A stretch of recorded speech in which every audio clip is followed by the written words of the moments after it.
Hello! അപ്പോൾ ഇന്നൊരു bun Musk കഴിക്കാൻ വേണ്ടിയിട്ട് പോയൊരു വീഡിയോ ആണ് കേട്ടോ. അപ്പോൾ ഇന്ന് രാവിലെ മുതൽ വൈകിട്ട് വരെ ഭയങ്കര മഴയായിരുന്നു. അപ്പോൾ മഴയത്ത് എനിക്കൊരു ചൂട് ബണ്ണ് കഴിക്കാൻ കൊതിയായി. ബണ്ണല്ല ബൺ മസ്ക ഇതിൻ്റെ ക്രീമാണ് അടിപൊളി. അപ്പോൾ ബൺ മസ്ക കഴിച്ച ആൾക്കാരൊക്കെ കമൻറ്റ് ചെയ്യണം കേട്ടോ. നല്ല കിടിലൻ ഐറ്റം ഉണ്ടാ. ഞങ്ങൾ കഴിച്ചത് എറണാകുളം നമ്മുടെ സ്റ്റേഡിയം ലിങ്ക് റോഡിൽ പോയാണ്ട് കഴിച്ചത്. നല്ല ടേസ്റ്റ് ആയിരുന്നില്ലേ? അതെ, നല്ല മധുരമാണ്. മധുരം ഇഷ്ടപ്പെടുന്നവർക്ക് എന്തായാലും ഇഷ്ടപ്പെടും. അപ്പോൾ അമ്മച്ചിക്കും ഇത് ഇഷ്ടമുണ്ടാ. അപ്പോൾ നമുക്ക് വീഡിയോയിലേക്ക് പോയാലോ? പോകാലോ, എല്ലാവരും കാണണേ.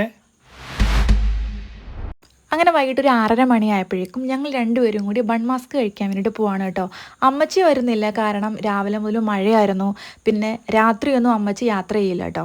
അപ്പം അമ്മച്ചി വളരെ കുറവ് യാത്രയാണ്. പള്ളിയിൽ മാത്രമേ പോകാറുള്ളൂ. അപ്പം അമ്മച്ചി ഞങ്ങൾ യാത്ര ചെയ്യണതാണ് അമ്മച്ചിക്ക് ഇഷ്ടം. അമ്മച്ചി പണ്ട് പറയാറുണ്ട് നിങ്ങൾ രണ്ടും കൂടി യാത്ര ചെയ്യുന്ന കാണണമെന്ന്. നിങ്ങൾ രണ്ടൊന്ന് ഉദ്ദേശിക്കുന്നത് കെട്ടിക്കൊണ്ടുവന്ന പെണ്ണും ഞാനും കൂടി ഇങ്ങനെ വണ്ടിയിൽ പോകണമെന്ന്. അമ്മച്ചി ഇങ്ങനെ ടാറ്റയൊക്കെ തരുമെന്ന് പറയാറുണ്ടായിരുന്നു. ഇപ്പോൾ റിയലായി. ഇപ്പോൾ രാവിലെ തുടങ്ങി നല്ല മഴയായിരുന്നു കേട്ടോ. താരക്ക് സ്വഭാവമുണ്ട്. വണ്ടിക്ക് കയറി കഴിഞ്ഞാൽ അപ്പം തന്നെ വീഡിയോ എടുക്കും. വീഡിയോ എടുത്തു കഴിഞ്ഞാൽ ഒരു സ്ഥലത്തും പോസ്റ്റ് ചെയ്യില്ല കേട്ടോ. ഒന്നെങ്കിൽ സെൽഫി എടുക്കും അല്ലെങ്കിൽ വീഡിയോ എടുക്കും. ഞാൻ നേരെ മറിച്ചാണ്ട, സെൽഫിയോ വീഡിയോ എടുത്ത് അപ്പം പോസ്റ്റ് ചെയ്യും. അപ്പോഴത്തേക്കും താരയുടെ വീട്ടിൽ നിന്ന് വിളിച്ചിട്ടാ. ഇവിടെ ഭയങ്കര മഴയാ.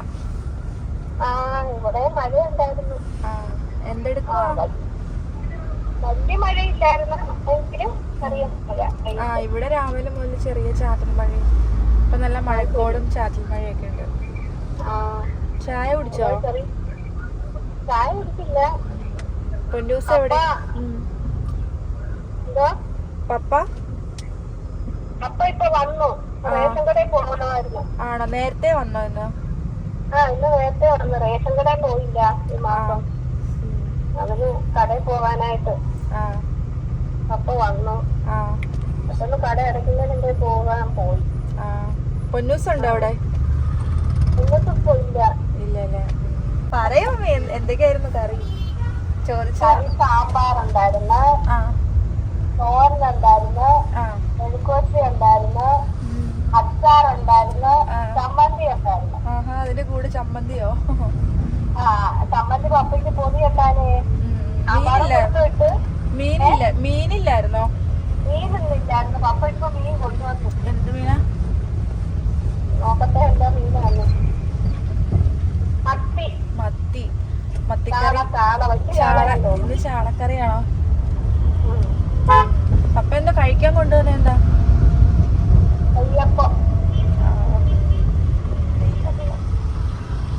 പിന്നെന്താ അവിടെ വേറെ വിശേഷങ്ങളൊക്കെ? അപ്പോൾ ഞങ്ങൾ ഒരുപാട് ബ്ലോക്കൊക്കെ കഴിഞ്ഞ് നമ്മുടെ ബൺ മസ്ക് കഴിക്കുന്ന സ്ഥലത്ത് എത്തിയിട്ടോ. സ്റ്റേഡിയം ലിങ്ക് റോഡാണ്. അപ്പോൾ എല്ലാവർക്കും അറിയാവുന്ന സ്ഥലമാണ്. ഒത്തിരി പേര് ഇവിടെ ഒന്ന് കഴിക്കാറുണ്ട് കേട്ടോ. അപ്പോൾ കല്യാണത്തിന് മുമ്പ് നമ്മൾ എത്ര പ്രാവശ്യം കഴിച്ചിട്ടുണ്ട്? 2-3 പ്രാവശ്യം വന്നിട്ടുണ്ട്. ഇവിടെ ഒരു പ്രാവശ്യം വന്ന ആൾക്കാർ വീണ്ടും വരും കേട്ടോ. ശരിക്കും പറഞ്ഞാൽ ബൺ മസ്കൊക്കെ 20 രൂപയുള്ളൂ കേട്ടോ. ഞാൻ കൊച്ചിയിൽ നിന്ന് 500 രൂപയുടെ പെട്രോളും കത്തിച്ചാണ് 20 രൂപയുടെ ബൺ മസ്ക് കഴിക്കാൻ വേണ്ടി വന്നത്. അത്രയ്ക്ക് ടേസ്റ്റ് ആയതുകൊണ്ടാണ്. ഇവിടുത്തെ പ്രത്യേകത എന്ന് വെച്ചിട്ടുണ്ടെങ്കിൽ ബണ്ണ് നമ്മൾ സാധാരണ ബേക്കറിയിലാണ് കാണുന്നത്. ഇവിടെ തന്നെ ഉണ്ടാക്കുന്ന ബണ്ണാണ് കേട്ടോ. ബണ്ണെടുത്ത് നേരെ എണ്ണയിൽ ഫ്രൈ ചെയ്തെടുക്കും. അപ്പോൾ ഇത് കാണുമ്പോൾ തന്നെ ഒരു ഭയങ്കര രസമാണിത്. അപ്പോൾ നല്ല ചൂടോടുകൂടിയാണ് എല്ലാം ചെയ്യണം കേട്ടോ. ഞങ്ങൾ 3 എണ്ണം ഉണ്ട് ഓർഡർ ചെയ്തേക്കണത്. അപ്പോൾ ബൺ മസ്ക കൂടാതെ ഒരുപാട് ഐറ്റംസ് ഇവിടെ ഉണ്ട് കേട്ടോ ബണ്ണിൻ്റെ തന്നെ. അപ്പോൾ എനിക്കിഷ്ടം ഇവിടുത്തെ ബൺ മസ്കയാണ്. ബണ്ണ് ഇതുപോലെ നടുക്കിൽ നിന്ന് ഇങ്ങനെ കട്ട് ചെയ്തിട്ട് അതിൻ്റെ ഉള്ളിലേക്ക് അടിപൊളി ക്രീം നിറക്കും കേട്ടോ. ക്രീം ഇവിടെ തന്നെ ഇവർ തന്നെ മേക്ക് ചെയ്യണതാണ്. ക്രീമാണ് എടുത്ത ഭയങ്കര ടേസ്റ്റി. സാധാരണ നമ്മൾ ബേക്കറിയിൽ നിന്നൊക്കെ ബൺ മസ്ക മേടിച്ച് കഴിഞ്ഞാൽ കുറച്ച് ക്രീമേ ഉണ്ടാവുള്ളൂ. ഇത് നമ്മൾ ബണ്ണ് കടിച്ചു കഴിഞ്ഞാൽ ക്രീമായിരിക്കും കൂടുതൽ.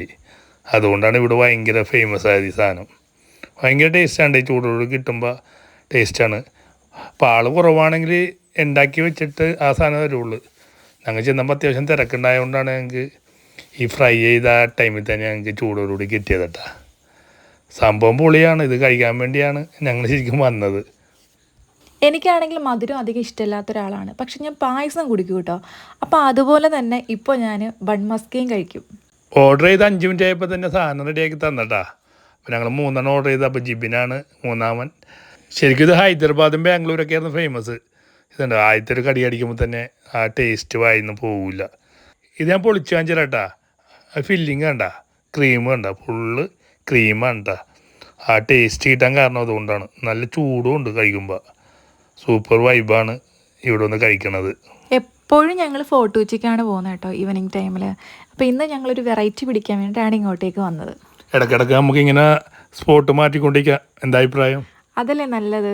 അപ്പോൾ ഞങ്ങളുടെ ഈ വീഡിയോ കാണുന്നവരോട് എറണാകുളത്ത് നല്ല ഫുഡ് സ്പോട്ടും അതുപോലെ തന്നെ കാണാൻ പറ്റിയ അടിപൊളി സ്ഥലം ഉണ്ടെങ്കിൽ ഒന്ന് കമൻറ്റ് ചെയ്യണേ. അപ്പോൾ വീട്ടിലേക്കും ഒരു പാർസൽ മേടിച്ചിട്ടുണ്ട്. വീട്ടിലൊരാളുണ്ടേ, അമ്മച്ചിയുണ്ടേ. അപ്പോൾ അമ്മച്ചിക്കും മേടിച്ചിട്ടുണ്ട് കേട്ടോ. ഞങ്ങൾ ഒരെണ്ണം കഴിച്ചല്ലോ കേട്ടോ, ഒരെണ്ണം കഴിക്കാൻ പറ്റുള്ളൂ. ഇത് നമുക്ക് അടുത്ത സ്ഥലത്തേക്ക് പോകാമല്ലോ. പോകാം. നമുക്ക് കല്ലൂർ പള്ളി പോവാം നമുക്ക്. അപ്പോൾ ഇന്ന് ചൊവ്വാഴ്ച അല്ലല്ലോ. ചൊവ്വാഴ്ചയിൽ മാത്രമല്ല, എപ്പോൾ വേണമെങ്കിലും നമ്മുടെ കല്ലൂർ പള്ളിയിൽ പോവാം. അപ്പോൾ നമ്മൾ കല്ലൂർ പള്ളിയിലെത്തി. പിന്നെ ബുധനാഴ്ച ഉണ്ടാ, ചൊവ്വാഴ്ചയാണ് കൂടുതൽ ആൾക്കാരുണ്ടാകുക. തിരി മേടിക്കണ്ടേ? നമുക്കൊരു പാവപ്പെട്ടൊരു അമ്മൂമ്മയുണ്ട്, അവിടെ നിന്ന് മേടിക്കാം.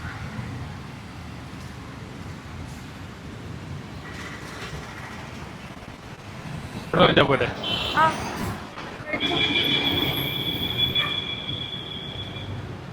രണ്ട് തിരിയെന്ന്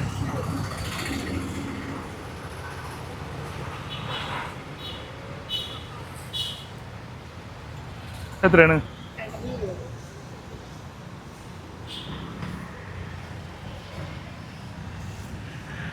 ആഗ്രഹങ്ങൾ പ്രാർത്ഥിക്കുക. അന്തോണീസ് പുണ്യാലിൻ്റെ അടുത്ത് വന്നു കഴിഞ്ഞാൽ ഒരു വെട്ടി തിരി മേടിച്ചിട്ട് കൂട്ടിപ്പിടിച്ച് കത്തിച്ച് അങ്ങോട്ട് പ്രാർത്ഥിക്കും. നമ്മുടെ മനസ്സിലുള്ള ആഗ്രഹങ്ങളെല്ലാം പ്രാർത്ഥിക്കും. എനിക്ക് വേണ്ടി മാത്രമല്ല കേട്ടോ, എല്ലാവർക്കും വേണ്ടി പ്രാർത്ഥിക്കാറുണ്ട്. പ്രത്യേകിച്ച് പ്രവാസികളൊക്കെ ഇങ്ങനെ എന്നോട് പറയാറുണ്ട്, അന്തോണീസ് പുണ്യാലിൻ്റെ അടുത്ത് പോകുമ്പോൾ ഇന്ന കാര്യങ്ങൾ അവർക്ക് വേണ്ടി പ്രാർത്ഥിക്കണമെന്ന് പറയാറുണ്ട്. അങ്ങനെ പ്രാർത്ഥിക്കാറുണ്ട്. ഞാൻ 10-20 വർഷമായിട്ട് വരുന്ന ഒരു പള്ളിയാണ് കേട്ടോ. ഞാൻ പ്രാർത്ഥിച്ച ഒട്ടുമിക്ക കാര്യങ്ങളും നടന്നിട്ടുണ്ട് കേട്ടോ. ഇത്തിരി വൈകിയാണെങ്കിലും നടന്നിട്ടുണ്ട്. അതിനുദാഹരണമാണ് എൻ്റെ അടുത്തേക്കുന്ന ആൾ താര. ചൊവ്വാഴ്ച ദിവസങ്ങളിലാണ് ഇവിടെ നൊവേന ഉള്ളത്. അപ്പോൾ ഞാൻ മിക്ക ചൊവ്വാഴ്ചയും വന്ന് നൊവേന കൂടാറുണ്ട്. ചിലപ്പോൾ രാവിലെയായിരിക്കും, ചിലപ്പോൾ വൈകിട്ടായിരിക്കും, ചിലപ്പോൾ ഉച്ചക്കായിരിക്കും. സമയം കിട്ടുന്നതനുസരിച്ച് വരാറുണ്ട് ഇവിടെ ചൊവ്വാഴ്ചകളിൽ. അപ്പോൾ ഭയങ്കര ജനമായിക്കോട്ടെ ഇവിടെ ഇങ്ങനെ കാലിയായിട്ട് കാണണമെങ്കിൽ ചൊവ്വാഴ്ച അല്ലാത്ത ദിവസം വന്നാലേ കാണാൻ പറ്റുള്ളൂ. നമുക്ക് ആവശ്യങ്ങൾ ആഗ്രഹങ്ങളുള്ളതുകൊണ്ട് എല്ലാ പുണ്യാളന്മാരോടും പ്രാർത്ഥിക്കും. അപ്പോൾ അങ്ങനെ ഏതെങ്കിലും ഒരു പുണ്യാളം കഴിഞ്ഞാലാ എല്ലാ പുണ്യാളന്മാരുടെ അടുത്ത് പ്രാർത്ഥിച്ചിട്ടാണ് പോകാറുള്ളത്. അപ്പോൾ ഞാനിപ്പോൾ പോണത് എല്ലാവർക്കും അറിയാവുന്ന കാര്യമാണ് കേട്ടോ. വർഷങ്ങളോളം ഞാനിവിടെ ഒന്ന് മാലയിട്ടിട്ടുണ്ട്. കാരണം കല്യാണം നടക്കാൻ വേണ്ടിയാണ്. അപ്പോൾ അങ്ങനെ ഇട്ടിട്ട് കുറേ വർഷം കഴിഞ്ഞിട്ട് എൻ്റെ കല്യാണം തന്നിട്ട് ഞാൻ പുണ്യാളം പറഞ്ഞിട്ടുണ്ടായിരുന്നു മണവാട്ടിയായിട്ട് വന്ന് മാലയിടുമെന്ന്. അതേ നേരത്തെ ഒരു കല്യാണം കഴിഞ്ഞ് ഫസ്റ്റ് ആഴ്ച ഇവിടെ വന്നിട്ട് ഞാൻ ബ്ലോഗ് എടുത്ത് കാണിച്ചായിരുന്നു. പിന്നെ ഉള്ളിലേക്ക് ക്യാമറ പിടിക്കാൻ പാടില്ല, അതുകൊണ്ട് ഉള്ളിലേക്കൊന്നും പോകണമെന്നില്ല. അപ്പോൾ ജിബിൻ പുറത്തു നിന്നാണ് പിടിക്കണത്. അപ്പോൾ കുർബാന കാണുന്ന സമയത്താണെങ്കിൽ ഇവിടെ നിന്ന് പോലും പിടിക്കാൻ പാടില്ല. ആൾക്കാർക്കൊക്കെ പ്രവാസികൾക്കും ഇവിടെ വരാൻ പറ്റാത്ത ആൾക്കാർക്കൊക്കെ കാണാൻ വേണ്ടിയാണ് ഇങ്ങനെ ഒരു വീഡിയോ ഇടുന്നത് കേട്ടോ. ഇവിടെ വന്ന് പ്രാർത്ഥിച്ചിട്ട് പോകുമ്പോഴേ നമുക്കൊരു പോസിറ്റീവ് വൈബാണ്. നമ്മൾ പ്രാർത്ഥിച്ച കാര്യങ്ങൾ എന്തെങ്കിലും നടക്കുമെന്നുള്ളൊരു പ്രതീക്ഷ ഉണ്ടാവും.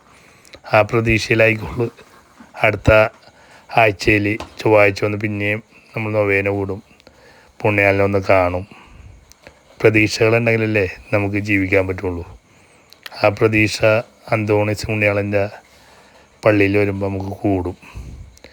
അപ്പോൾ ഇതൊക്കെ ഒന്നും ഞാൻ അധികം കണ്ടിട്ടില്ല കേട്ടോ. കൊച്ചു പിള്ളേരൊക്കെ പറഞ്ഞ് പേടിപ്പിക്കാറുണ്ട്, അന്തോണീസ് പുണ്യാളം ഉറങ്ങുന്ന സ്ഥലമാണെന്നൊക്കെ പറഞ്ഞ്. ഞാനും എൻ്റെ ചേട്ടൻ്റെ മക്കളെയൊക്കെ പറഞ്ഞ് പറ്റിച്ചിട്ടുണ്ട് പണ്ട്. അപ്പോൾ ഇതിങ്ങനെ ചൊവ്വാഴ്ച അല്ലാത്ത ദിവസങ്ങളിൽ വന്നാലാണ് ഇത് തുറന്നിട്ടുണ്ടെങ്കിൽ കാണാൻ പറ്റുള്ളൂ. പള്ളിയിലെ പ്രാർത്ഥനയൊക്കെ കഴിഞ്ഞ് ഇതുപോലെ ബെഞ്ചിലിരുന്ന് ഇങ്ങനെ സംസാരിച്ചിട്ടിരിക്കുന്നതിൻ്റെ ഒരു വൈബ് വേറെ തന്നെയാണ്. അപ്പോൾ ഞങ്ങൾ വീണ്ടും യാത്രയാണ്. ഇനിയൊരു സ്ഥലത്തും പോകുന്നില്ല കേട്ടോ, നേരെ വീട്ടിലേക്കുള്ള യാത്രയുണ്ട് ഇനി. അപ്പോൾ കുറച്ച് വണ്ടിയിലിരുന്ന് യാത്ര ചെയ്തപ്പോൾ താരം ഒന്ന് മയങ്ങിപ്പോയിട്ടാ. ഒന്ന് ചെറുതായിട്ടൊന്ന് മയങ്ങിപ്പോയുള്ളൂ കേട്ടോ. ചെറുതായിട്ടൊന്നും മയങ്ങിയിട്ടില്ല, കള്ളമയക്കം പറഞ്ഞു. എണീറ്റിട്ട് പറഞ്ഞേ പായസം കുടിക്കണമെന്ന്. അപ്പോൾ അങ്ങനെ വണ്ടി നിർത്തി തിരുമേനീസിൽ കയറിയിട്ട് പായസം മേടിച്ചു. അതും പാലട പായസം. പാലടയാണ് എൻ്റെ ഇഷ്ടം. പായസം നടക്കണുണ്ടോ ഇങ്ങനെ അതേ കണ്ടോ, ഇങ്ങനെയാണ് പായസം നടക്കണത്. നടന്ന് ഒരു സ്ഥലത്തേക്ക് പോകും കേട്ടോ. അങ്ങനെ പായസം നടന്ന് താരക്കുട്ടിയുടെ കയ്യിലേക്ക് എത്തി എന്ത് ചെയ്യും? ചേട്ടന് പായസം ഇഷ്ടമില്ലാത്തതുകൊണ്ട് ഒറ്റയടിക്ക് കൈ കിട്ടി ഞാനത് കുടിക്കും. അപ്പം അങ്ങനെ നമ്മൾ വീട്ടിലെത്തി. അപ്പോൾ വീട്ടിലെത്തിയിട്ട് നമ്മൾ വാങ്ങിച്ചിട്ടുള്ള ബണ്ണ് അമ്മച്ചിക്ക് കൊടുക്കുക കേട്ടോ. അപ്പോൾ അമ്മച്ചി കുറച്ച് തിരക്കിലായിരുന്നു. അപ്പോൾ അമ്മച്ചി അത് തുറന്ന് നോക്കുക. എന്താന്ന് ആദ്യം ഞാൻ പറഞ്ഞില്ല കേട്ടോ. അമ്മച്ചി ചോദിക്കുന്നത് എന്താണെന്ന്. അപ്പോൾ ബൺ മസ്ക് എന്ന് പറഞ്ഞാൽ അമ്മച്ചിക്ക് മനസ്സിലാവില്ല കേട്ടോ. അമ്മച്ചിക്ക് ഞാൻ മേടിച്ച് കൊടുത്തിട്ടുണ്ട് പല തവണ. അമ്മച്ചിക്ക് ഇഷ്ടമുള്ള സംഭവമാണ്. പക്ഷെ ഒരു പീസ് മാത്രം അമ്മച്ചി കഴിക്കുള്ളൂ. പിന്നെ പിറ്റേ ദിവസം ചായ കുടിക്കുമ്പോൾ കഴിക്കും. എന്ത് കൊടുത്താലും മേടിച്ചെന്നാൽ ഇത്തിരി കൊടുക്കും. അങ്ങനെ എനിക്ക് തരും കേട്ടോ. ഞാൻ പറഞ്ഞു അമ്മച്ചി എനിക്ക് വേണ്ട, ഞാൻ കുറേ മധുരം കഴിച്ചതാണ്, എന്നാലും പറ്റൂല കേട്ടോ. അപ്പോൾ അടുത്തൊരു വീഡിയോ ആയിട്ട് വീണ്ടും കാണാം.